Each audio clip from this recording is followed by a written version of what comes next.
Panggilan dari Gunung Lawu. Angin sore dari lereng Gunung Lawu berembus lembut, membawa aroma tanah basah dan bunga kantil yang gugur dari dahan tua.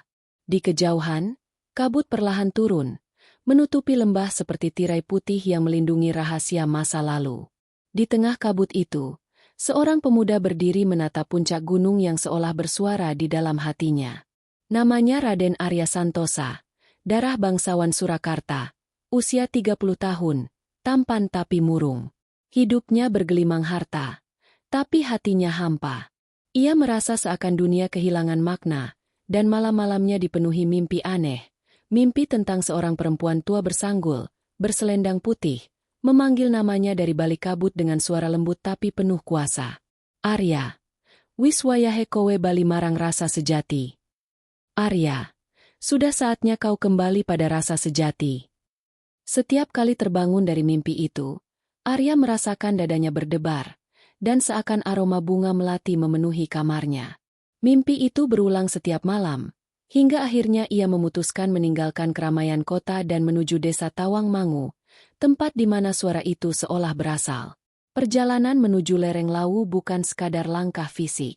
Setiap tikungan jalan, setiap desir angin yang melewati telinganya, membawa gema halus yang membuat jantungnya bergetar. Seorang sopir tua yang menumpangkan Arya berkata pelan, "Mas, Gunung Lawu iku ora mung gunung. Iku papaning rasa lan papaning ruh. Wong sing dipanggil menyangkana, ora bakal bali pada maneh." Nak, Gunung Lawu itu bukan sekadar gunung. Ia tempat rasa dan tempat roh. Siapapun yang dipanggil ke sana, tak akan kembali sama. Kalimat itu melekat di benak Arya. Ia hanya tersenyum tipis, tak ingin menampakkan kegelisahan yang sebenarnya menguasai dirinya. Sore itu, matahari tenggelam perlahan di balik puncak Lawu. Sinar jingga terakhir menyentuh pepohonan pinus, memantulkan warna keemasan seperti bara api. Di tengah perjalanan, Arya berhenti di sebuah sendang kecil yang tampak terlupakan. Airnya jernih, namun di permukaannya seperti terpantul bayangan wajah perempuan yang tak dikenalnya. Ia berjongkok, mencoba menyentuh air itu, tapi entah mengapa jari-jarinya seperti ditahan oleh udara dingin yang padat. Saat itu, suara lirih terdengar lagi, kali ini lebih dekat. "Raden Arya, kowe durung ngerti sapa aku, nanging wiswe aku ngenteni kowe." "Raden Arya, kau belum mengenal siapa aku, tapi sudah lama aku menunggumu." Arya terlonjak. Ia menoleh, tapi tak ada siapa-siapa. Hanya kabut yang makin tebal, dan bunyi serangga malam yang menggema dari pepohonan. Ia berusaha menenangkan diri, namun perasaannya seolah ditarik oleh kekuatan yang tak terlihat. Ia berjalan tanpa sadar mengikuti desir angin yang membimbing langkahnya ke arah barat, menuju petilasan kuno di bawah pohon beringin besar. Petilasan itu tua dan penuh lumut. Di tengahnya berdiri batu menhir dengan tulisan Jawa kuno nyaris pudar. Namun, saat ia mendekat, tulisan itu seakan menyala samar, membentuk kalimat yang hanya bisa dibaca oleh hatinya. "Gowok iku rasa, dudu raga." Gowok itu rasa, bukan tubuh. Arya menatap batu itu lama sekali. Kata, "gowok," terasa asing tapi menggugah kenangan samar, seolah ia pernah mendengarnya di masa kecil.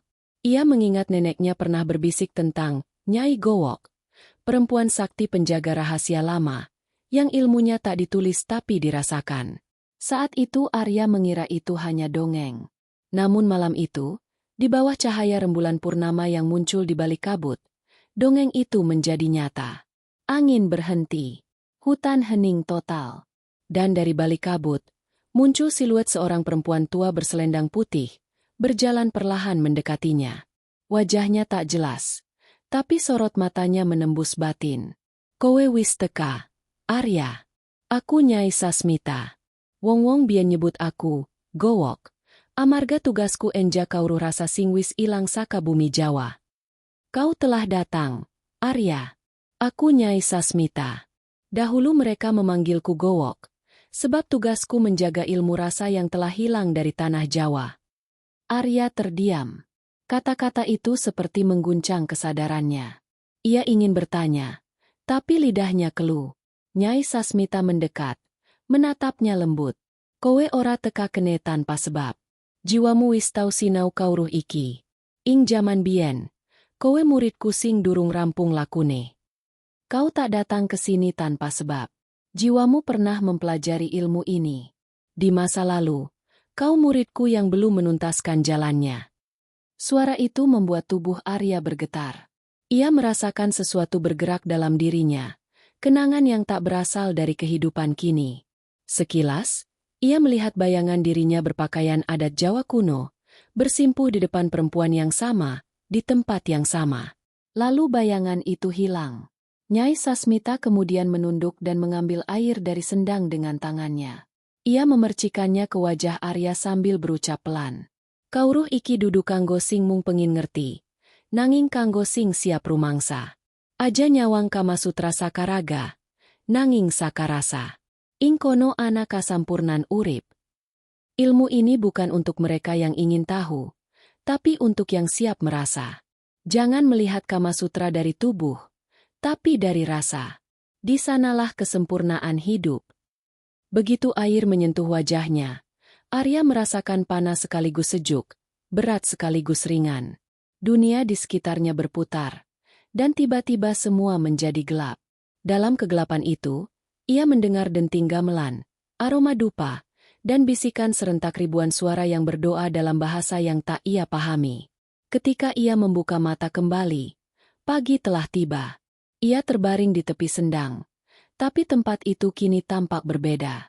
Batu menhir itu bersih, tanpa lumut, dan tulisan di atasnya jelas terbaca. Laku rasa, dalan kasampurnan. Laku rasa, jalan menuju kesempurnaan. Arya menatap tulisan itu dengan dada bergetar. Ia tahu hidupnya baru saja berubah. Suara Nyai Sasmita masih menggema di telinganya. Mungguhing rasa sejati, kudu kowe lakoni. Nanging elinga, saben rasa ana apine dewe. Yen ora waspada, rasa bisa dadi geni sing ngobong jiwamu. Menuju rasa sejati, kau harus menjalani laku. Tapi ingat, setiap rasa punya apinya sendiri. Jika tak waspada, rasa bisa menjadi api yang membakar jiwamu. Arya menatap langit, memejamkan mata, dan menghela napas panjang. Ia belum tahu apa arti semua ini, tapi hatinya yakin, perjalanan barunya baru saja dimulai. Dan di balik kabut yang menutupi puncak Lawu, siluet Nyai Sasmita perlahan memudar, meninggalkan aroma melati yang menggantung lama di udara. Nyai Sasmita, sang penjaga ilmu rasa. Pagi di lereng Lawu terasa tenang, tapi hati Arya penuh gejolak. Di antara kabut yang belum sirna, ia menatap sendang tempat ia terbangun semalam. Tak ada lagi bayangan perempuan tua, tak ada cahaya aneh di batu menhir, hanya kicau burung dan dedaunan yang berjatuhan pelan. Namun, sesuatu telah berubah dalam dirinya. Suaranya yang biasa bergetar karena ragu kini terdengar mantap, dan matanya memantulkan cahaya yang tidak ia miliki sebelumnya. Cahaya keyakinan yang tumbuh dari rasa, bukan pikiran. Ia berjalan menyusuri jalan setapak yang menurun, berharap menemukan tempat tinggal penduduk. Tapi langkahnya terhenti ketika melihat sebuah rumah joglo tua di tengah ladang bunga kantil. Atapnya sudah berlumut, namun halaman depannya terawat rapi, penuh dupa yang masih mengepul. Di serambi depan, seorang perempuan duduk bersila. Wajahnya tenang, rambutnya memutih, dan di matanya ada kedalaman seperti danau yang memantulkan langit. Kowe wis tekan, Arya. Ucapnya tanpa membuka mata. Aku Nyai Sasmita. Sing embien kowe temoni mung bayangan rasa. Saiki, aku nyata ana ingar samu. Arya menunduk. Dadanya bergetar. Suara itu sama persis dengan yang memanggilnya dalam mimpi. Ia maju perlahan, lalu bersimpuh di hadapan perempuan itu. Nyai, apa maksud dari semua ini? Mengapa saya dipanggil kemari? Nyai Sasmita membuka matanya perlahan. Dalam tatapan itu, Arya melihat sesuatu yang tak dapat dijelaskan, seolah waktu berhenti, dan hanya ada hening yang berbicara. Kowe ora mung dipanggil, nak, kowe diundang. Sebab jiwamu wis tau nyekel kawruh iki ing jaman biyen, nanging ora rampung lakumu. Gusti menehi kesempatan kanggo ngrampungake. Ia mengangguk pelan. Kata-kata itu mengguncang hatinya. Apa maksud Nyai dengan kauruh itu? Ilmu apakah yang belum saya selesaikan? Nyai Sasmita tersenyum samar. Ilmu iki disebut Kama Sutra Jawa. Nanging ojo nyalah artin. Nak, iki dudu piwulang bab syahwat utawa raga. Nanging piwulang bab rasa. Carane manungsa ngerti rasa sejati. Ngolah wiraga, wirasa, lan wirama supaya dadi siji karo urip. Ilmu ini disebut Kama Sutra Jawa. Tapi jangan salah paham. Bukan tentang syahwat, tapi tentang rasa. Bagaimana manusia memahami rasa sejati, mengolah tubuh, perasaan, dan irama agar selaras dengan kehidupan. Arya terdiam. Kata-kata itu menyentuh sisi dalam dirinya. Ia teringat pada masa kecil, ketika neneknya pernah berkata, "Wong urip kudu ngerti rasa, ora mung mikir lan pengin." Tapi selama hidup di kota, ia lupa makna kata itu. Kini ia merasa seperti menemukan potongan jiwa yang hilang. Nyai Sasmita berdiri, tubuh tuanya tampak ringan seolah tak tersentuh usia.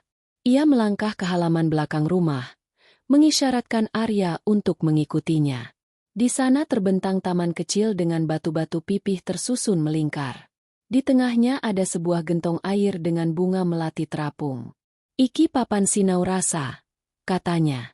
"Ing kene, saben angin sing liwat, saben banyu sing mili, kabeh bisa dadi guru yen kowe gelem ngrungu. Inilah tempat belajar rasa. Di sini, setiap angin yang lewat, setiap air yang mengalir, semuanya bisa menjadi guru jika kau mau mendengar." Arya menunduk hormat. Ia duduk bersila di hadapan gentong air itu, mencoba menenangkan napas. Namun pikirannya masih dipenuhi tanda tanya. "Nyai, saya hanya manusia biasa. Bagaimana saya bisa memahami ilmu sebesar ini?" Nyai tersenyum lembut, lalu menatap air dalam gentong. "Ora ana sing luar biasa. Yen kowe wis ngerti rasa. Wong sing ngerti rasa, bisa ngerti jagat. Wong sing ora ngerti rasa, bakal dadi budak pikirane dewe. Tak ada yang luar biasa, bila kau telah memahami rasa. Orang yang mengerti rasa, akan mengerti semesta. Orang yang tidak, akan menjadi budak pikirannya sendiri." Kemudian ia meraih gayung bambu kecil dan memercikan air ke udara. Tetesan itu jatuh mengenai wajah Arya, membawa hawa sejuk yang membuat pikirannya tiba-tiba kosong. Dalam kekosongan itu, ia mendengar suara gamelan lembut dari kejauhan, padahal tak ada siapapun bermain. Suara itu datang dari dalam dirinya sendiri. "Rasa iku ora ana ing pikir, tapi ana ing urip. Kabeh sing urip iku rasa." Ucap Nyai Sasmita dengan nada seolah menembang. "Ngerti rasa, tegese ngerti Gusti. Lan Gusti ora bisa ditemu ing buku, nanging ing napas saben dino." Arya menutup mata, membiarkan suara itu masuk ke dalam dirinya. Ia mulai mengingat kehidupan yang ia jalani. Bisnis, ambisi, cinta yang gagal, rasa kehilangan yang tak pernah hilang. Semua itu kini terasa seperti cangkang kosong. Ia merasa malu, tapi juga lega. Untuk pertama kalinya dalam hidup, ia merasakan keheningan yang benar-benar hidup. Beberapa hari ia tinggal di rumah Nyai Sasmita. Setiap pagi mereka duduk di depan rumah, menatap matahari terbit tanpa bicara. Siang hari mereka berjalan di hutan, mendengarkan bunyi ranting, air, dan burung. Malam hari, Nyai Sasmita menyalakan dupa dan menembang tembang macapat. Suaranya lembut tapi membawa daya yang mengguncang jiwa. Dalam diam itu, Arya belajar rasa. Ia mulai memahami makna setiap hembusan napas, setiap denyut jantung. Ia merasakan bahwa tubuh bukan penjara, melainkan pintu bagi kesadaran untuk mengenal yang lebih tinggi.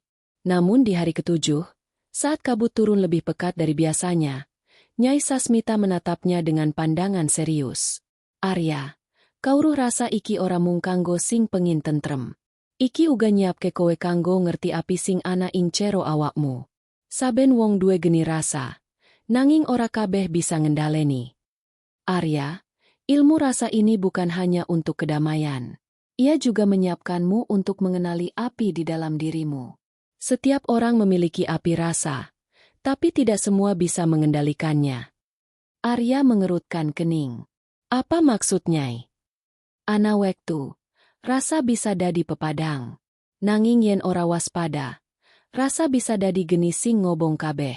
Kowe kudu ngerti wiraga, wirasa, lan wirama, supaya api iku ora nyirnaka ke kowe, nanging madhangi dalanmu. Nyai Sasmita lalu menyentuh dada Arya. Seketika tubuhnya panas, lalu muncul bayangan aneh. Dirinya berdiri di tengah lingkaran api yang menari-nari, tapi api itu tidak membakar. Ia mendengar suara gong yang berdentum pelan, lalu sunyi. Saat ia sadar kembali, Nyai Sasmita sudah tak di depannya. Hanya dupa yang mengepul, dan angin membawa bisikan halus. Besok, kowe bakal sinau bab wiraga. Sadurunge ngerti rasa sejati, kowe kudu ngerti awakmu dewe. Arya menatap kabut yang menelan bayangan rumah itu. Dalam hatinya, ia tahu satu hal, perjalanan ini baru dimulai, dan dirinya yang lama telah mati. Kini ia bukan lagi Raden Arya Santosa si bangsawan muda. Ia hanyalah seorang peziarah yang mencari rasa sejati di kaki Gunung Lawu. Wiraga, wirasa, wirama. Subuh di kaki Gunung Lawu datang pelan seperti napas panjang semesta. Kabut tipis menari di atas permukaan tanah, dan gemericik air sendang mengalun pelan di sela-sela batu. Di serambi rumah joglo tua, Raden Arya Santosa duduk bersila dengan mata terpejam. Sejak semalam ia tak bisa tidur, tubuhnya terasa hangat seperti menyimpan bara, dan di dalam jantungnya seolah ada denyut baru yang tak pernah ia rasakan sebelumnya. Tenang, tapi berkuasa. Di hadapannya, Nyai Sasmita berjalan perlahan. Kain putihnya berkibar lembut tertiup angin pagi. Ia membawa kendi tanah liat, menaruhnya di depan Arya, lalu berkata pelan, "Dina iki, kowe bakal sinau bab wiraga. Hari ini, kau akan belajar tentang tubuh." Arya membuka mata. "Tubuh?" tanyanya. "Ya," jawab Nyai Sasmita. "Sadurunge ngerti rasa, kowe kudu ngerti raga. Wong sing ora ngerti ragane, ora bakal bisa ngrungu rasa sejati. Amarga rasa iku mung bisa mlebu yen raga wis lumrah karo napas urip. Sebelum memahami rasa, kau harus memahami tubuh. Siapa yang tak mengenal tubuhnya, takkan mampu mendengar rasa sejati. Sebab rasa hanya masuk jika tubuh selaras dengan napas kehidupan." Ia menunduk hormat. Nyai Sasmita duduk di hadapannya, mengajaknya bernapas pelan. "Ambeganmu saiki, dadi dalan kauruh," ucapnya lembut. "Saben napas mlebu iku panguripan, saben napas metu iku pangruatan. Endengen napasmu, nanging ajang rebut. Setiap tarikan napas adalah kehidupan, setiap hembusan adalah pelepasan. Amati napasmu, tapi jangan kau genggam." Arya mengikuti bimbingannya. Tarik napas, hembuskan perlahan. Lalu ia mulai merasakan sesuatu. Hawa di sekitar tubuhnya bergerak seirama dengan napasnya, seolah alam merespons setiap hembusan. Suara burung, desir angin, bahkan gemericik air. Semuanya terdengar seperti satu musik besar yang berdenyut bersama dadanya. Di saat itulah, Nyai Sasmita berkata pelan, "Iki sing disebut wiraga, nyawiji antarane badan lan jagat. Kabeh sing ana ing caba iku cermin saka sing ana ing cero awakmu. Inilah yang disebut wiraga, penyatuan antara tubuh dan semesta. Segala yang di luar adalah cerminan dari yang ada di dalam dirimu." Arya menatap tangannya sendiri. Tiba-tiba, ia merasa bahwa setiap urat di tubuhnya berdenyut dengan makna. Ia menyadari betapa selama ini tubuhnya ia abaikan, hanya dianggap alat, bukan rumah bagi kesadaran. Kini tubuh itu berbicara padanya dalam bahasa sunyi yang menenangkan. Namun pelajaran belum selesai. Nyai Sasmita bangkit, lalu memintanya mengikutinya ke halaman belakang. Di sana, kabut telah menipis, menyingkapkan taman batu tempat Arya pertama kali diajak duduk. Nyai menunjuk sebuah batu datar di tengah lingkaran. "Lungguh ing kono," katanya. "Tutup mripatmu, lan ngrungokna suara banyu, suara angin, lan suara atimu dewe." Arya menuruti.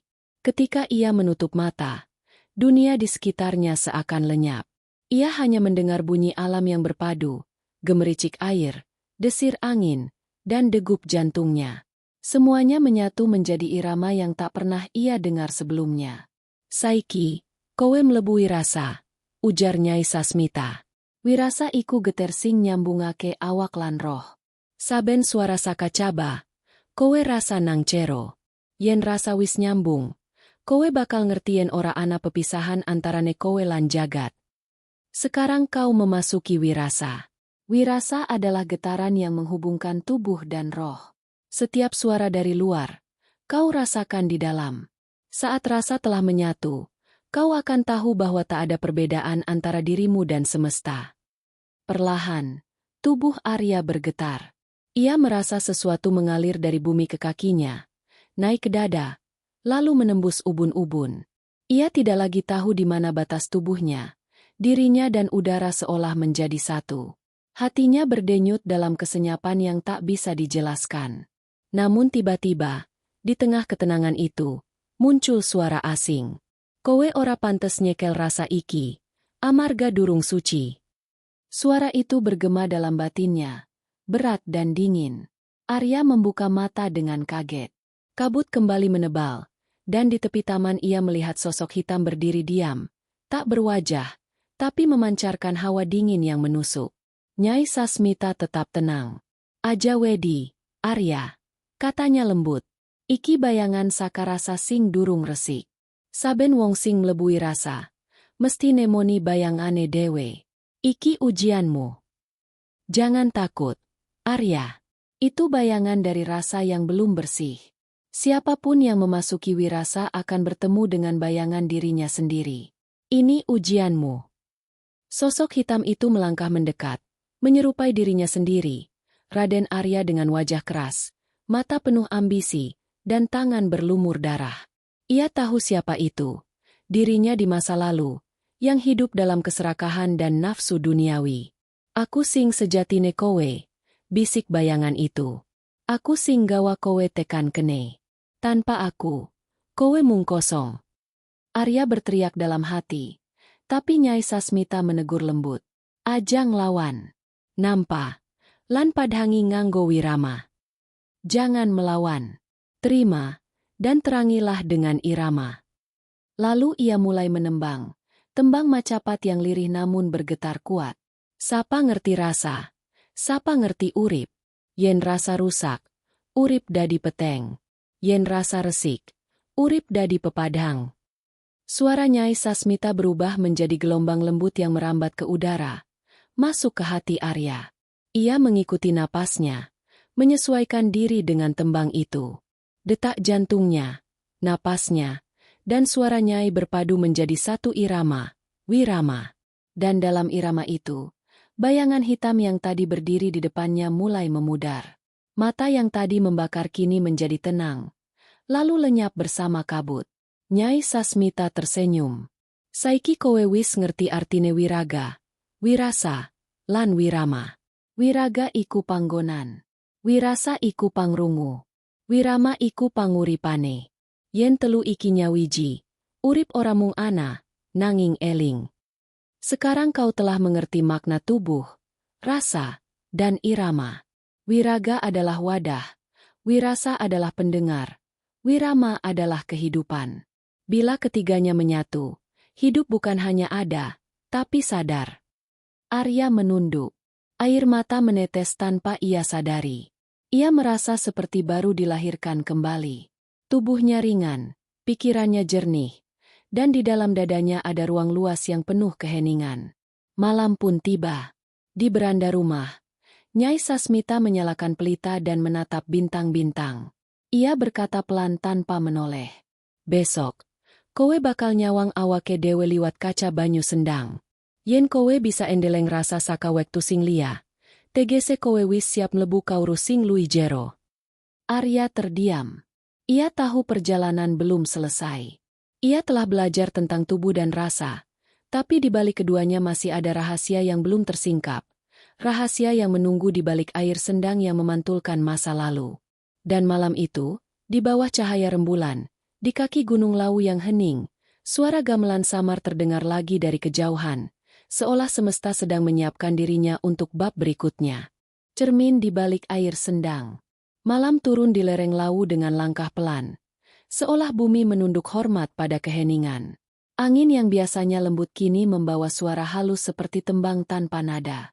Di depan rumah joglo tua itu, Raden Arya Santosa duduk bersila, menatap nyala pelita di hadapannya. Nyai Sasmita duduk tak jauh, menenun benang halus dari kapas putih. Tangan tuanya bergerak lembut, tapi setiap helai benang yang dijalin seolah memiliki makna.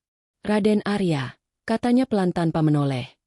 Dina iki wektu kanggo endeleng masa sing wis ilang, supaya kowe ngerti asal sakarasa sing saiki kowe goleki.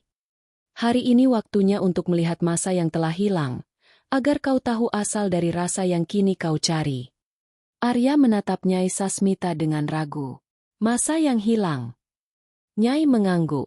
Rasa ora mung ana ing awak saiki, nanging uga nyambung karo rasa sing wis tau urip sadurunge. Sing ngerti rasa sejati, ngerti lintang wektu. Rasa tak hanya berada dalam tubuh kini, tapi juga terhubung dengan rasa yang pernah hidup sebelumnya. Siapa yang memahami rasa sejati, akan mengerti garis waktu. Ia menatap sendang di belakang rumah itu. Airnya jernih, tapi malam ini tampak lebih pekat, seolah menyimpan kedalaman yang tak terukur. Nyai berdiri dan memintanya mengikuti. Mereka berjalan ke tepi sendang. Dupa dibakar. Aromanya melayang bersama kabut malam. Nyai lalu menaruh sebuah bunga kantil di permukaan air. Delengen, katanya lirih. Nanging aja mu nganggo mripatmu. Gunakake rasa sing wis kowe sinau. Arya berjongkok. Ia menatap permukaan air itu. Tapi yang terlihat hanyalah bayangan dirinya sendiri. Ia mencoba tenang, mengatur napas sebagaimana diajarkan Nyai Sasmita. Perlahan, wajahnya di permukaan air mulai berubah. Bayangan itu bergoyang, lalu berganti, bukan dirinya yang modern, tapi seorang pemuda berpakaian lurik halus, dengan ikat kepala dan keris di pinggang. Di belakang pemuda itu, tampak Nyai Sasmita, lebih muda, berdiri di depan sebuah pendapa megah. Arya tersentak. Itu, saya. Nyai Sasmita menjawab lembut. Iya, iku kowe. Nanging saka jaman biyen. Nalika kowe durung dadi Raden Arya Santosa, nanging dadi Jaka Wiratmaja, muridku sing ora rampung lakune. Ya, itu dirimu. Tapi dari masa lalu. Saat kau belum menjadi Raden Arya Santosa, melainkan Jaka Wiratmaja, muridku yang belum menuntaskan jalannya. Permukaan air itu kini bergerak seperti layar yang hidup. Ia melihat Jaka Wiratmaja berdiri di depan Nyai muda, mendengarkan ajaran dengan khusyuk. Di sekitar mereka, tampak para abdi dan penari, seolah tempat itu adalah keraton kecil di tengah pegunungan. Tiba-tiba, suara gamelan terdengar, dan Jaka menunduk hormat di depan Nyai. Guru, kula sampun siap nglaksanani laku rasa, ujar Jaka dengan suara tegas. Ananging elinga, jawab Nyai muda. Yen rasa iku ora mung katresnan marang wong liya, nanging uga marang urip, marang Gusti. Namun, bayangan itu tiba-tiba berguncang. Muncul adegan lain. Jaka berjalan bersama seorang gadis cantik berbusana keemasan. Mereka tertawa, saling menatap, tapi dari kejauhan, Nyai muda memperhatikan dengan wajah sedih. Arya yang menyaksikan semuanya merasakan dadanya sesak. Ia bisa merasakan cinta yang kuat antara keduanya, tapi juga sesuatu yang gelap, pengkhianatan terhadap ajaran yang ia terima dulu. Sapa dheweke? Tanya Arya dengan suara bergetar. Nyai Sasmita menatap air dengan mata sendu. Dheweke aran Rarasati. Wong sing paling kowe tresnani nalika dadi Jaka Wiratmaja. Nanging tresna iku sing gulingake lakumu. Rasa dadi nafsu, lan nafsu nggawa petaka. Namanya Rarasati. Perempuan yang paling kau cintai saat menjadi Jaka Wiratmaja. Tapi cinta itulah yang menjatuhkanmu. Rasa berubah jadi nafsu, dan nafsu membawa kehancuran. Dalam pantulan air itu, Jaka dan Rarasati tampak menari di bawah cahaya rembulan. Tapi tiba-tiba, dari bayangan pohon muncul sosok-sosok hitam mengepung mereka. Suara gamelan berubah sumbang. Rarasati menjerit, dan Jaka menghunus kerisnya. Adegan itu kacau, darah, teriakan, dan Nyai muda yang datang terlambat. Ia berlutut di samping tubuh Jaka yang sekarat. "Kowe gagal, nak," ucap Nyai muda dalam bayangan. "Nanging rasa ora mati. Yen wektu wis pas, rasa bakal tangi maneh kanggo nglakoni sing durung rampung." Permukaan air bergetar, dan semuanya lenyap. Hanya bayangan Arya yang kembali terlihat. Wajahnya pucat, keringat dingin menetes di pelipis. Ia menatap Nyai Sasmita dengan mata yang bergetar. "Jadi, saya pernah hidup sebelumnya." Nyai mengangguk perlahan. "Jiwamu ora anyar, Arya. Kowe bali maneh kanggo ngrampungake rasa sing biyen rusak. Iki sing diarani karma rasa, utang rasa sing kudu dilunasi nganti dadi pepadhang. Jiwamu tidak baru, Arya. Kau kembali untuk menyelesaikan rasa yang dulu rusak. Ini yang disebut karma rasa, utang rasa yang harus ditebus hingga menjadi terang." Hening. Hanya suara air dan nyanyian jangkrik yang terdengar. Arya menatap sendang itu lama, seolah berharap Rarasati muncul kembali. Tapi yang muncul hanya bayangan rembulan yang memantul di air. "Apa aku masih bisa memperbaiki kesalahanku, Nyai?" tanyanya lirih. "Bisa. Yen kowe eling lan waspada. Rasa ora mati, nanging bisa direksa lan disucikake. Nanging elinga, Rarasati ora mung wong saka jaman biyen. Dheweke bakal bali, nanging kanthi wujud liyane. Bisa, jika kau sadar dan waspada. Rasa tak mati, tapi bisa dijaga dan disucikan. Tapi ingat, Rarasati bukan sekadar orang dari masa lalu. Ia akan kembali, dalam wujud lain." Kata-kata itu membuat Arya terdiam lama. Ia menatap air sendang, merasakan gemetar halus di dalam dadanya. Seolah dari dalam air itu ada sesuatu yang memanggilnya lagi, sesuatu yang lembut tapi kuat, sesuatu yang pernah ia kenal namun terlupakan. Malam itu, setelah Nyai Sasmita masuk ke dalam rumah, Arya tetap duduk di tepi sendang. Ia menatap air yang memantulkan bintang-bintang. Dalam hembusan angin, terdengar bisikan samar. "Arya, aku wis bali." Arya menoleh cepat, tapi tak ada siapapun. Hanya bunga kantil yang terapung di air, bergerak perlahan seolah mengikuti irama napasnya. Tapi di hatinya, ia tahu, suara itu bukan ilusi. Itu suara yang sama, lembut dan mengguncang, yang dulu pernah memanggilnya di kehidupan sebelumnya. Dan untuk pertama kalinya, Arya merasa takut bukan pada kegelapan, tapi pada apa yang akan ia temui di dalam terang rasa itu sendiri. Matahari baru saja menembus kabut tipis di lereng Lawu. Cahaya keemasan menimpa halaman rumah Joglo, menyingkap bayangan samar daun jati yang bergoyang. Udara masih berbau dupa semalam, dan di sudut pendapa, Raden Arya Santosa duduk bersila menghadap Nyai Sasmita, yang kini tengah membuka sebuah kitab tua bersampul kulit hitam. Kitab itu bukan sembarang kitab. Aromanya getir seperti waktu yang membeku. Di sampulnya tergores tulisan Jawa halus. Serat Gowok Kamajaya. Arya menatapnya lama. Ia tahu, ini bukan kitab biasa, bukan pula sekadar warisan leluhur. Ini adalah naskah rahasia Kamasutra Jawa, ajaran tua yang tak hanya mengulas kesenangan tubuh, tapi menyibak jalan rahasia menuju pemahaman tertinggi tentang rasa, jiwa, dan kasunyatan hidup. Nyai membuka halaman pertama. Di sana tergambar dua sosok, laki-laki dan perempuan berpakaian tradisi, saling duduk berhadapan dalam posisi meditasi. Namun wajah mereka bukanlah wajah bernafsu, melainkan tenang, teduh, seolah sepasang cermin yang saling memahami makna semesta. "Raden," ucap Nyai Sasmita perlahan, "inilah laku sejati yang dulu belum sempat kowe rampungake. Iki ajaran Gowok, Kamasutra Tanah Jawa. Nanging aja salah paham. Iki dudu ajaran ngelmu birahi. Iki ngelmu nyawiji, ngelmu rasa sejati. Raden, inilah jalan sejati yang dulu belum kau tuntaskan. Ini ajaran Gowok, Kamasutra Jawa. Tapi jangan salah paham, bukan ilmu syahwat, melainkan ilmu penyatuan, ilmu rasa sejati." Arya menunduk hormat. "Guru, jelaskan padaku maknanya." Nyai tersenyum tipis. Matanya redup bagai bara yang menyimpan rahasia api. "Nalika Gusti nguripake jagat, ana kekuatan loro sing ora bisa pisah. purusa lan pradhana, energi lan wadah, api lan banyu, lanang lan wadon. Kabeh kudu seimbang. Yen mung siji sing reksa, urip dadi pincang. Ketika Tuhan menghidupkan semesta, ada dua kekuatan yang tak dapat dipisahkan. Purusa dan pradhana, energi dan wadah, api dan air, laki-laki dan perempuan. Semua harus seimbang. Jika hanya satu yang dijaga, hidup jadi timpang. Ia berhenti sejenak, menghirup udara. Suara burung perkutut dari kejauhan seolah ikut menegaskan tiap kalimatnya.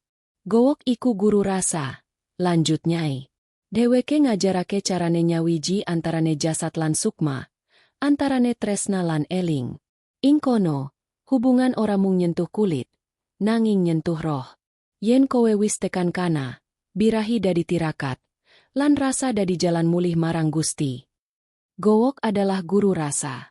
Ia mengajarkan bagaimana tubuh dan jiwa bersatu, cinta dan kesadaran berpadu.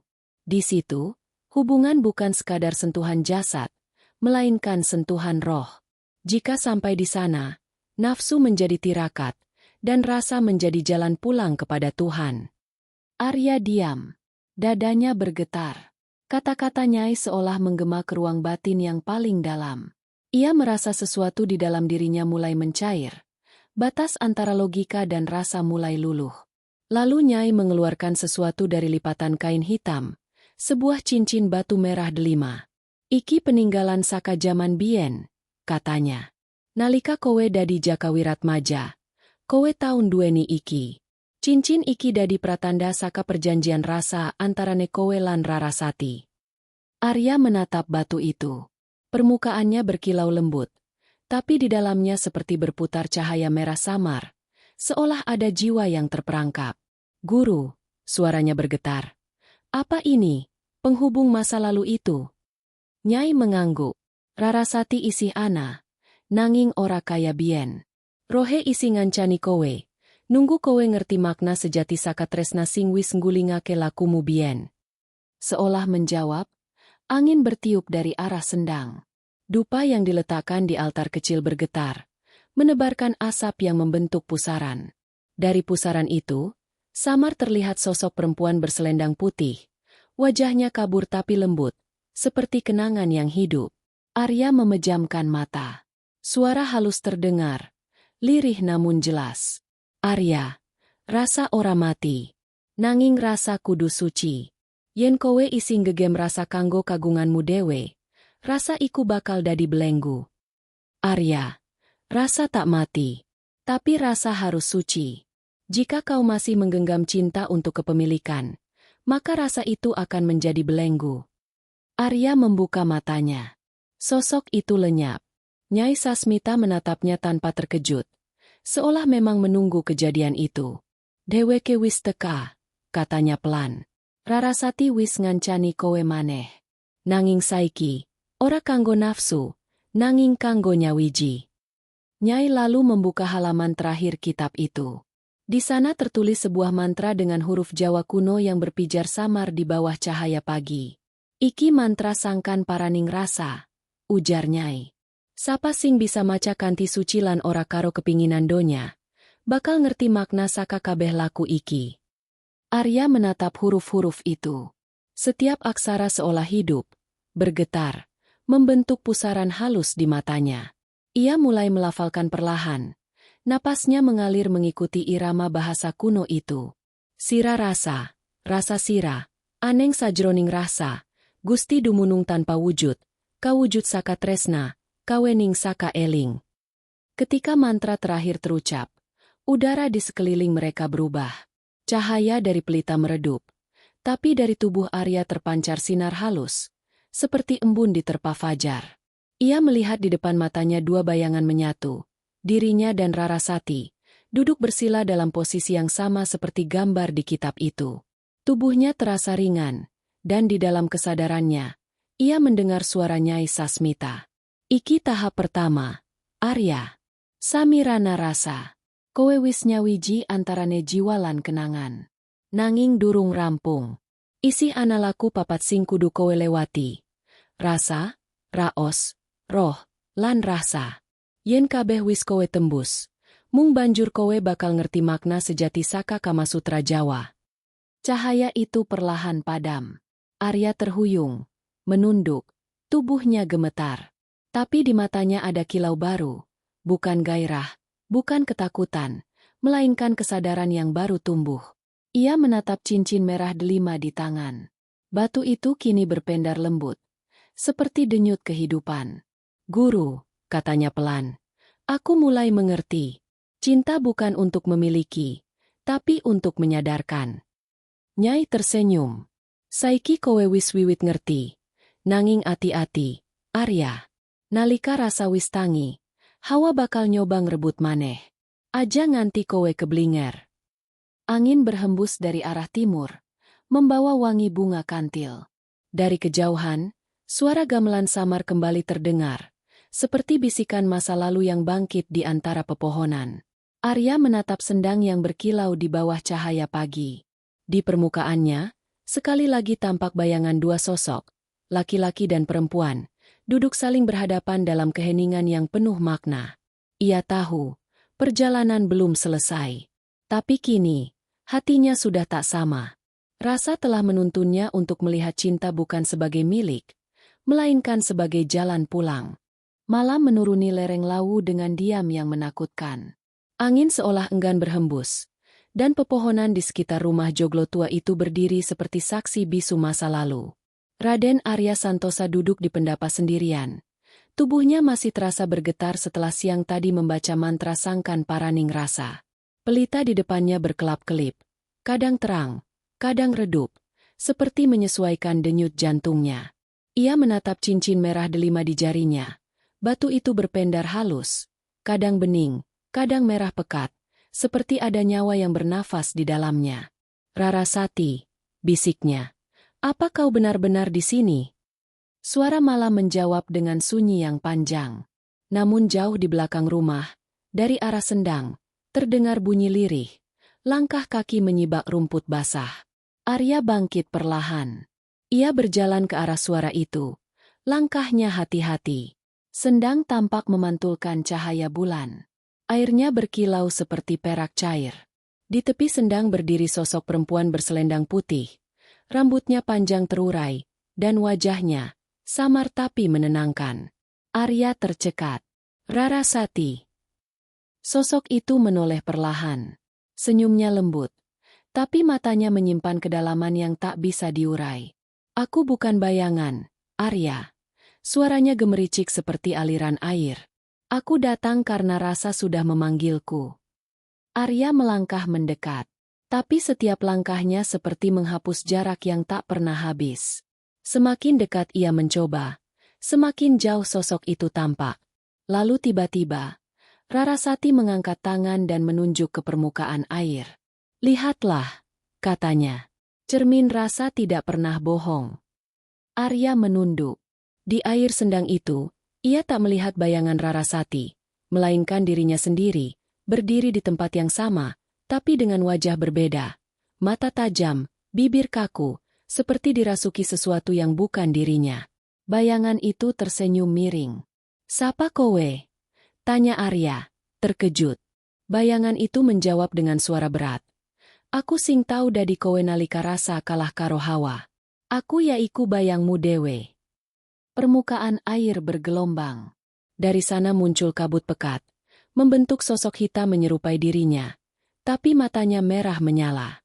Sosok itu tertawa pelan. Kowe nyebut rasa sejati. Tapi apa kowe ngerti apa iku rasa sejatien Hawa durung kowe tunduke? Arya mundur satu langkah. Dadanya sesak. Ia tahu inilah yang dimaksud Nyai Sasmita. Ujian Hawa. Ujian batin yang datang bukan dari luar, melainkan dari dalam dirinya sendiri.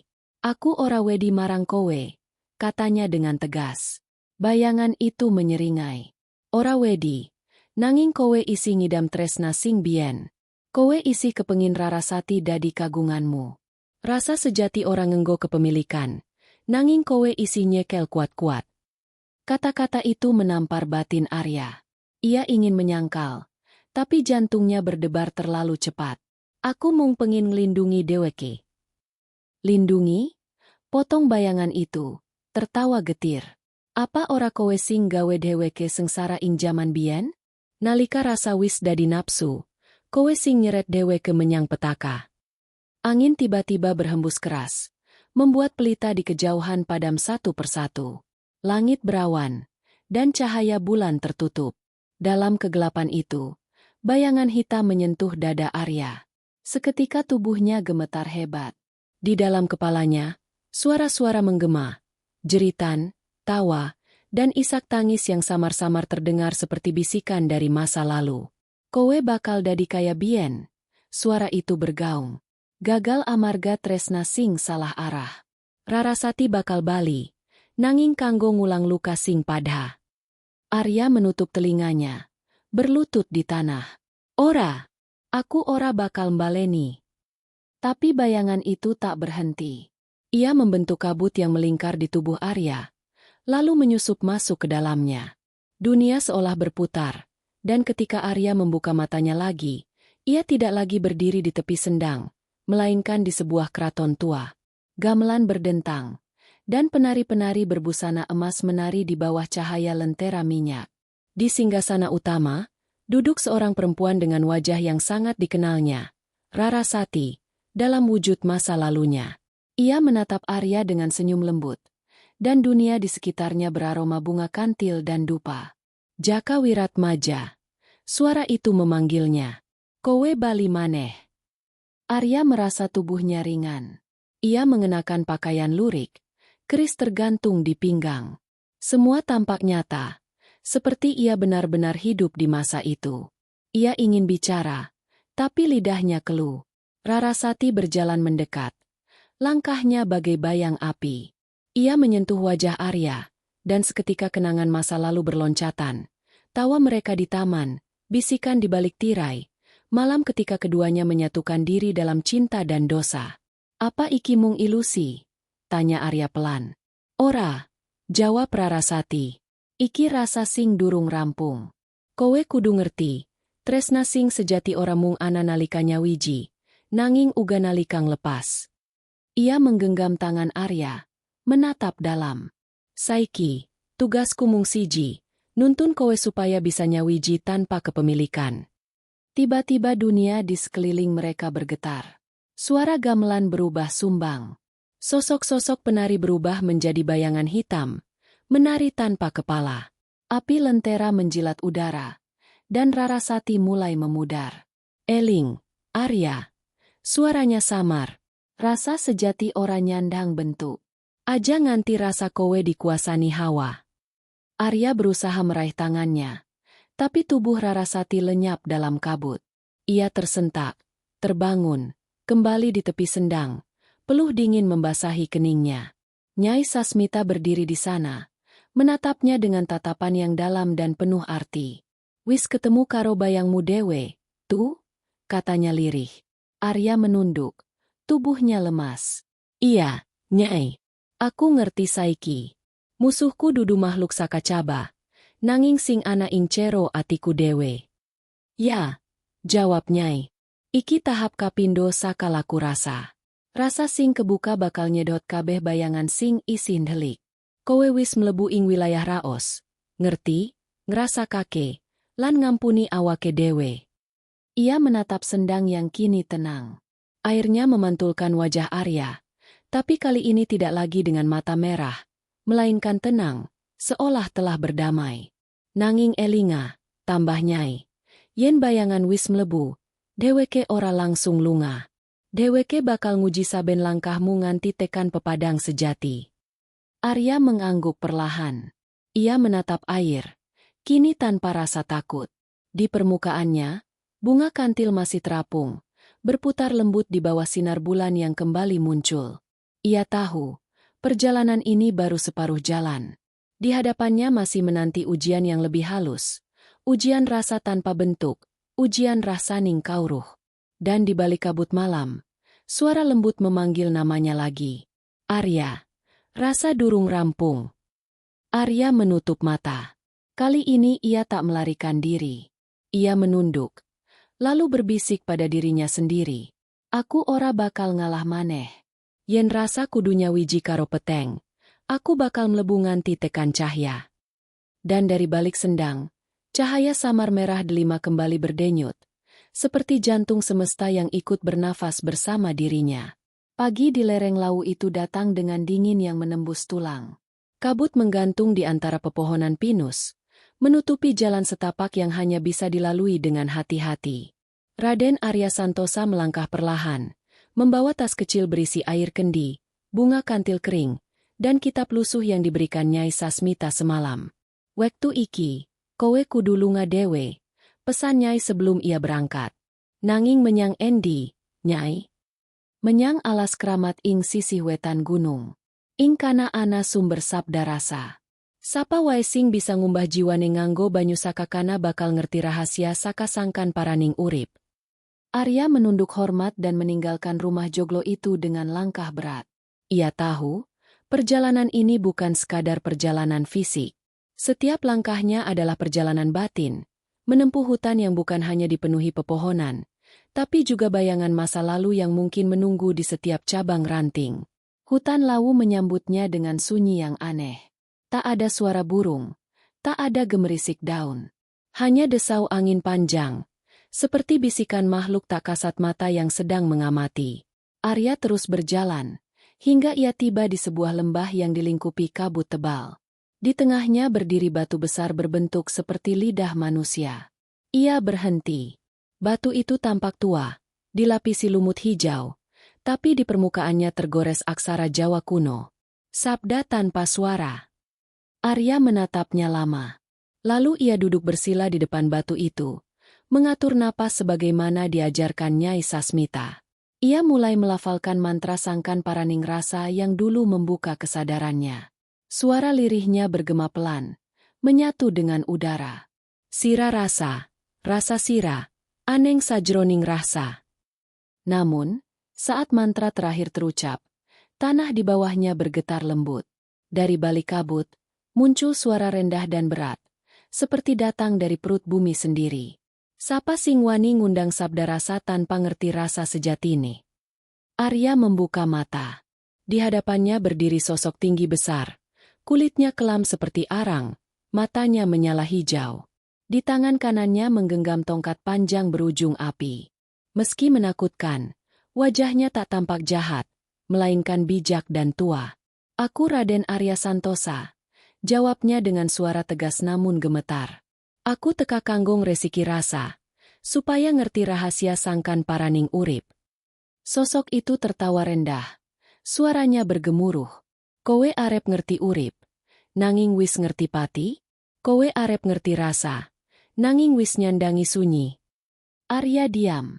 Ia tahu, ini bukan makhluk biasa. Ini adalah penjaga sabda rasa. Penjaga gerbang antara dunia sadar dan bawah sadar manusia. "Yen kowe pancen pengin ngerti sabda sejati," kata makhluk itu lagi, "ngombe banyu saka sumber sing ora katon. Nanging kanggo tekan kana, kowe kudu mati sakdurunge mati."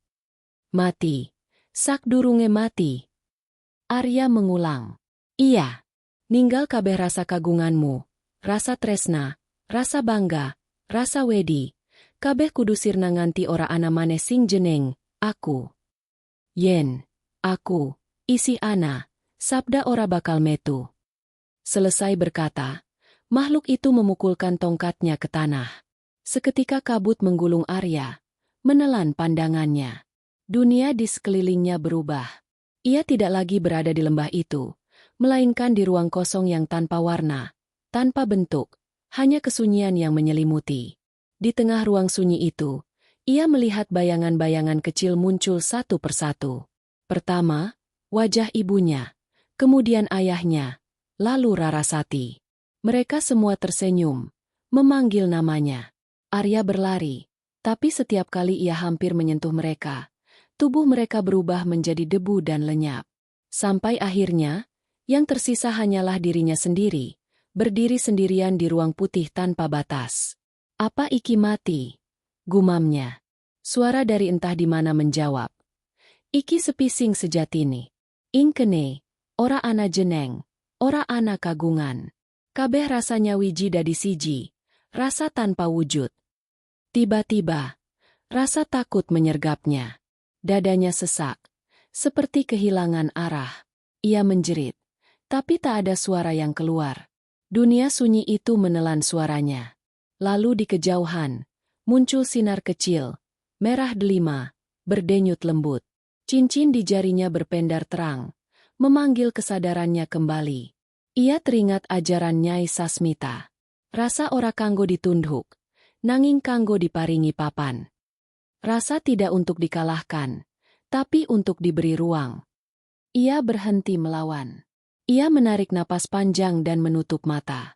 Perlahan, ia biarkan semua rasa, sedih, cinta, takut, marah, muncul dan larut bersama napasnya. Ia tidak mengusirnya, tidak pula memeluknya. Ia hanya menyadari mereka ada. Dan saat itu terjadi, sinar merah delima membesar, menyelimuti seluruh tubuhnya. Suara berat itu kembali terdengar, kini lembut seperti angin. Kowe wis ngerti mati sak durunge mati. Saiki sabda rasa bakal metu saka jeroning atimu dewe. Dalam keheningan itu, Arya mulai mendengar suara dari dalam dirinya. Suara tanpa kata, tapi penuh makna. Ia merasakan denyut bumi, aliran air, desir angin, dan bara api di dalam dada. Semuanya berbicara bahasa yang sama, bahasa kehidupan. Ia membuka mata, dan mendapati dirinya kembali duduk di depan batu besar di lembah. Kabut mulai menipis. Di bawah kakinya mengalir sumber air kecil, jernih dan tenang. Ia tahu, inilah sumber sabda rasa yang dimaksud Nyai. Arya menciduk air itu dengan kedua tangan dan meminumnya perlahan. Airnya dingin, tapi begitu masuk ke tubuhnya, ia merasakan hangat yang aneh, seperti cahaya yang mengalir di setiap urat nadinya. Iki banyu rasa sejati, gumamnya. Ora kanggo ngilangke dahaga, nanging kanggo nyadarke jiwa. Dari atas batu, samar muncul bayangan sosok perempuan berselendang putih, Rarasati. Ia tersenyum, menatap lembut. Kowe wis nyedhak marang cahya, Arya. Nanging elinga. Sabda tanpa laku mung dadi tembung kosong. Sabanjure, kowe kudu sinau marang rasa, rahasia sing ora bisa diucap. Rarasati lenyap dalam sinar. Angin lembut berhembus, dan dari kejauhan terdengar tembang Jawa kuno, lirih namun mengguncang hati. Rasa jati ora ana suara, nanging suarane Gusti sing ora katon. Yen atimu resik, kowe bakal krungu tembange langit. Arya menunduk. Air mata menetes. Ia merasa tidak lagi sendiri. Ia kini tahu, setiap desir angin dan tetes embun adalah sabda yang sama, sabda dari sumber yang ia cari. Ketika ia kembali ke rumah Nyai Sasmita malam itu, tubuhnya lelah tapi wajahnya memancarkan cahaya lembut. Nyai menatapnya lama, lalu tersenyum. Kowe wis mlebu ing tahap katelu, Arya.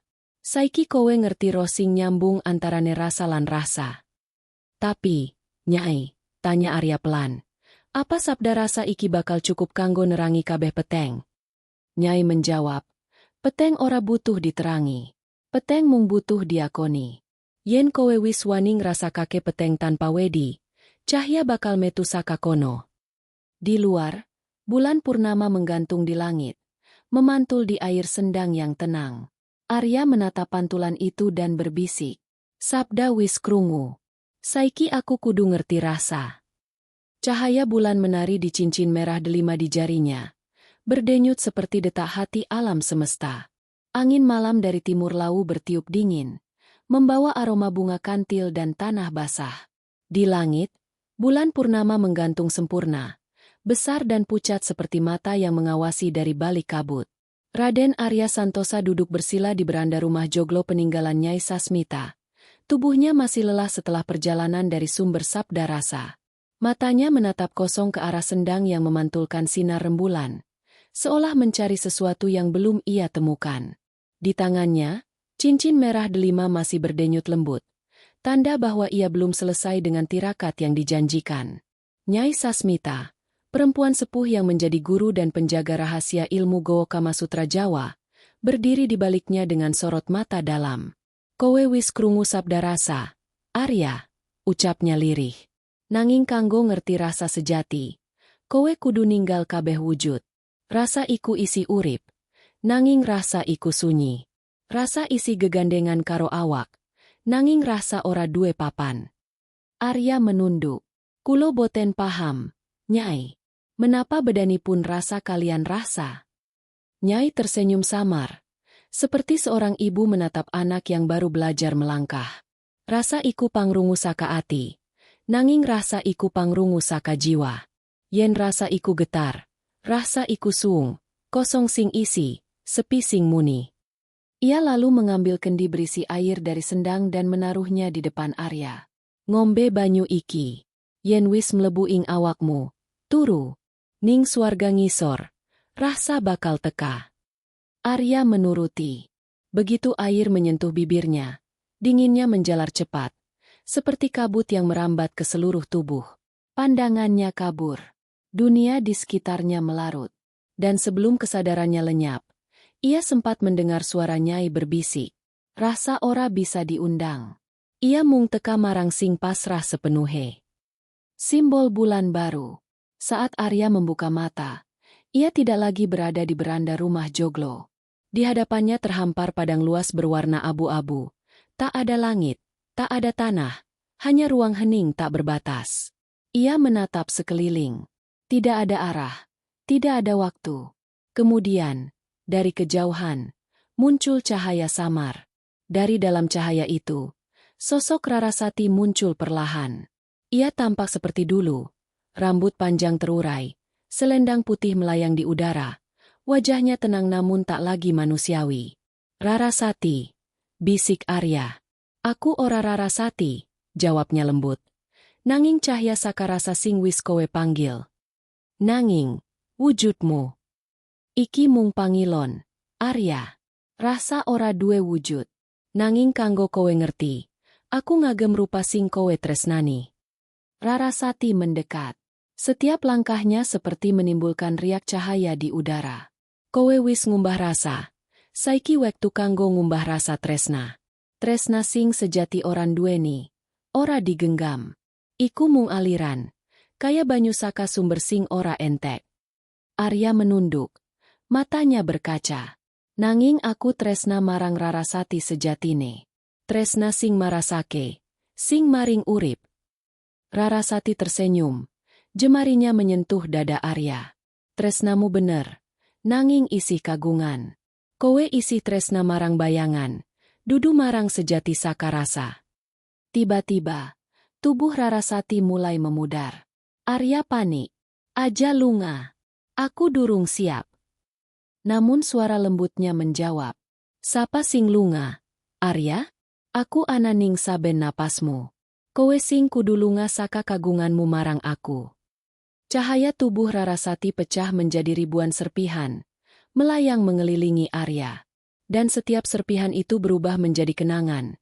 Tawa di bawah pohon sawo, tatapan di sore terakhir, bahkan ciuman terakhir yang ia simpan di dalam dada. Semua muncul, menari seperti kunang-kunang. Lalu perlahan, satu persatu, cahaya itu lenyap, meninggalkan ruang yang benar-benar sunyi. Dalam kesunyian itu, Arya tiba-tiba mendengar suara, bukan dari luar, tapi dari dalam dadanya sendiri. Rasa iku ora katon, nanging sing nguripi kabeh sing katon. Ia memejamkan mata. Ia membiarkan pikirannya larut. Dan dalam keheningan mutlak itu, ia mulai merasakan sesuatu, denyut lembut yang bukan miliknya, tapi milik semesta. Detak bumi, desir angin, nyanyian yang tidak bersuara. Ia melihat dirinya sendiri, bukan sebagai tubuh, melainkan sebagai cahaya kecil yang melayang dalam ruang luas, menyatu dengan segala yang ada. Tidak ada lagi batas antara dirinya dan dunia. Tidak ada Rarasati, tidak ada Nyai Sasmita, tidak ada aku. Yang tersisa hanya satu kesadaran yang utuh, tanpa bentuk. Iki rasa, pikirnya. Ora ana sing ngucap, nanging kabeh bisa krungu. Lalu di tengah sunyi itu, muncul bayangan Nyai Sasmita, samar namun tegas. Arya, rasa iku ora kanggo disimpen. Iku kudu bali marang rasa supaya manunggal.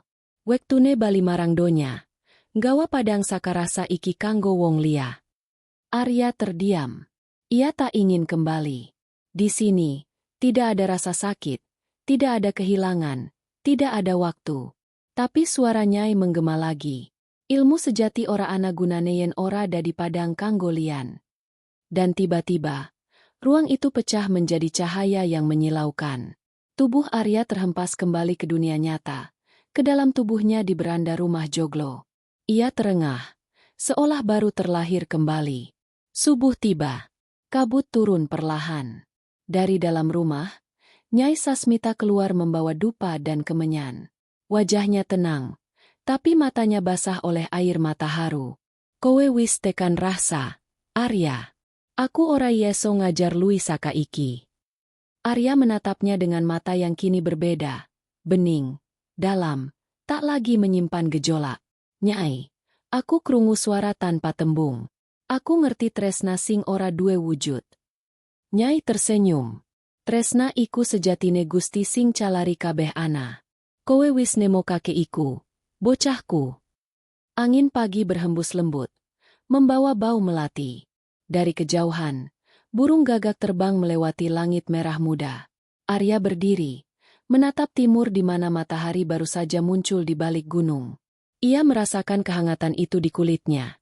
Namun kali ini, bukan sekadar cahaya, melainkan kehidupan itu sendiri. Rasa tanpa wujud, katanya pelan.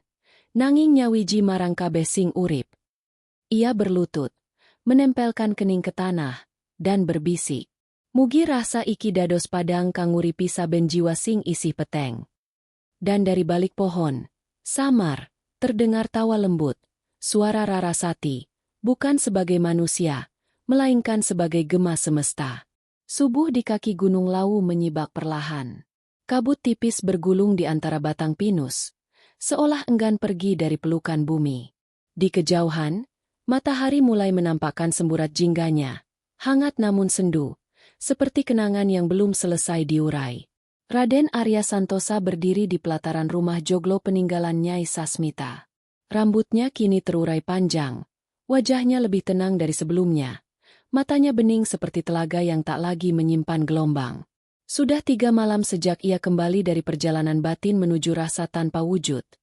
Namun dunia di sekitarnya terasa berbeda. Angin kini berbicara, air kini bernyanyi, dan setiap langkah tanah baginya seperti nadi yang berdetak. Namun hari itu, Nyai Sasmita memanggilnya ke pendapa. Suara lonceng kecil berdering lembut, menandai awal dari ajaran terakhir. Arya, ujar Nyai sambil duduk di atas tikar pandan. Saben wong sing ngerti rasa bakal diuji. Dudu karo gaib, nanging karo donya. Sebab sing paling angel iku orang lawan jin, nanging ngadepi hawa dewe. Arya menunduk hormat. Kulo sampun siap, Nyai. Menapa ujian punika? Nyai menghela napas panjang. Ana wong wadon teka saka kidul. Dheweke nggawa rasa tresna sing ora lumrah. Yen kowe isi kagungan sithi kowe marang tresna sing wujud, rasa sing wis kowe entuk bakal sirna. Kata-kata itu menggantung seperti kabut. Arya terdiam, lalu menjawab lirih. Kulo boten badeng lempur rasa punika, Nyai. Nanging menapa tresna punika tansah kudu dipun pateni? Nyai tersenyum tipis, matanya menatap jauh. Ora kudu dipateni, nanging kudu dimerdekakake. Hari itu, menjelang senja, datanglah seorang perempuan menunggang kuda putih dari arah jalan tanah.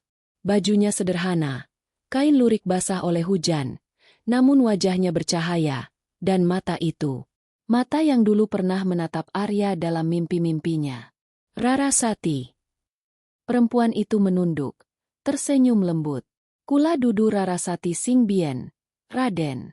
Nanging dasar rasa sing padha. Gusti ngidini kula teka, amarga ana sing durung rampung. Arya melangkah mendekat, tapi tubuhnya gemetar.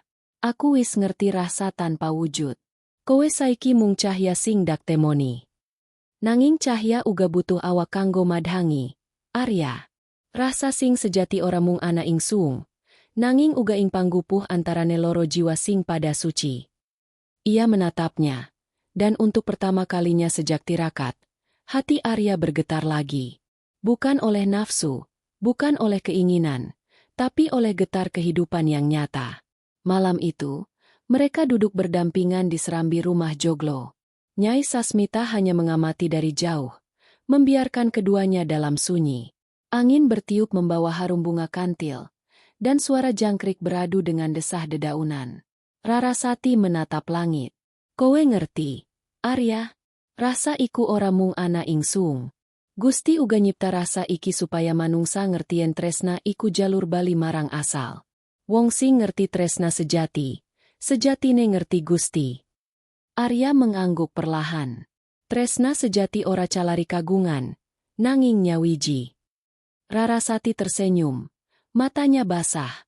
Mula saiki, wis wayahe aku bali. Tugasku mung gawa kowe tekan lawang iki. Lawang apa? Lawang pangruating jiwa. Lawang ngendi kabeh rasa, lan sabda dadi siji. Ing kono, kowe ora bakal dadi manungsa maneh, nanging dadi padang kanggo wong liya. Ia berdiri, tubuhnya mulai memendar. Arya menahan napas, matanya berkaca. Aja lunga maneh, Rarasati. Aku wis ilang kaping pirang, nanging saiki aku wis ngerti carane tresna kanthi bebas. Aja sirna sadurunge aku bisa matur. Matur nuwun. Rarasati mendekat. Tangannya menyentuh wajah Arya. Sentuhan itu ringan, seperti udara pagi. Aku ora lunga, Arya. Aku mung bali dadi angin sing nyanding napasmu. Lalu ia mencium kening Arya. Lembut, lama, seolah waktu berhenti. Tubuhnya kemudian larut menjadi cahaya, menembus malam, dan menghilang bersama aroma melati yang tertinggal. Arya jatuh berlutut. Air mata mengalir tanpa suara. Tapi kali ini bukan tangis kehilangan. Itu adalah tangis kebebasan. Tangis seseorang yang telah mengerti makna hidup, bahwa setiap cinta adalah cara Tuhan berbicara kepada jiwa, dan setiap perpisahan hanyalah bentuk lain dari penyatuan. Nyai Sasmita mendekat perlahan, menaruh tangan di bahunya. Wis rampung. Arya, kowe saiki dadi gowok sejati. Dudu wong sing nguasai daya tresna, nanging wong sing dadi salurane. Ilmu iki ora kanggo nyenengake hawa, nanging kanggo nguripi jiwa. Arya menatap Nyai, lalu bersujud di depannya. Kula nyuwun pangestu, Nyai. Kawruh punika badhe kula warisake kanggo sapa wae sing goleki padang. Nyai tersenyum haru. Wis wayahe kowe lunga saka kene. Lau ora kanggo sing wis ngerti. Dunia ngenteni wong kaya kowe, Arya. Pagi berikutnya, Raden Arya Santosa meninggalkan rumah Joglo itu. Ia berjalan menyusuri jalan setapak menuju lereng, membawa satu tongkat dan kitab kecil peninggalan Nyai Sasmita. Di belakangnya, kabut pelan-pelan menelan atap rumah, seolah menutup bab dari masa lalu. Ia berhenti di tepi tebing, menatap langit yang mulai terang. Suara gamelan samar terdengar dari kejauhan, entah dari desa bawah atau dari dimensi yang lain. Angin membawa harum bunga kantil, dan di telinganya terdengar bisikan halus, suara yang ia kenal. Tresnamu ora mati, Arya. Iku wis dadi padang sing ora ana enteke. Ia tersenyum, menatap ke timur, di mana matahari terbit dengan sempurna. Lalu ia berbisik lirih. Rasa wis nyawiji. Aku ora ana, nanging aku ana ing kabeh sing urip. Ia melangkah turun perlahan, menuju dunia, menuju manusia, membawa cahaya rasa yang tak lagi bisa padam. Bertahun-tahun kemudian, di kaki Gunung Lawu, orang-orang bercerita tentang seorang pendeta muda yang mengajar ilmu keseimbangan antara tubuh, rasa, dan jiwa. Mereka menyebutnya Sang Gowok Sabda Rasa, guru yang tidak hanya mengajarkan makna kasih, tapi juga cara menyembuhkan hati yang patah, jiwa yang hampa, dan cinta yang kehilangan bentuk. Dan di setiap malam purnama, bila angin bertiup lembut membawa aroma melati, orang-orang bersumpah mereka masih mendengar suara gamelan halus dari lereng Lawu. Tembangnya berbunyi pelan, tapi penuh makna. Rasa nyawiji dadi rasa, rasa bali dadi cahya, cahya bali dadi Gusti. Dan di balik kabut, seolah bayangan Raden Arya Santosa dan Rarasati masih menari dalam cahaya bulan, menyatu dalam keabadian yang tanpa nama, tanpa wujud, tanpa batas.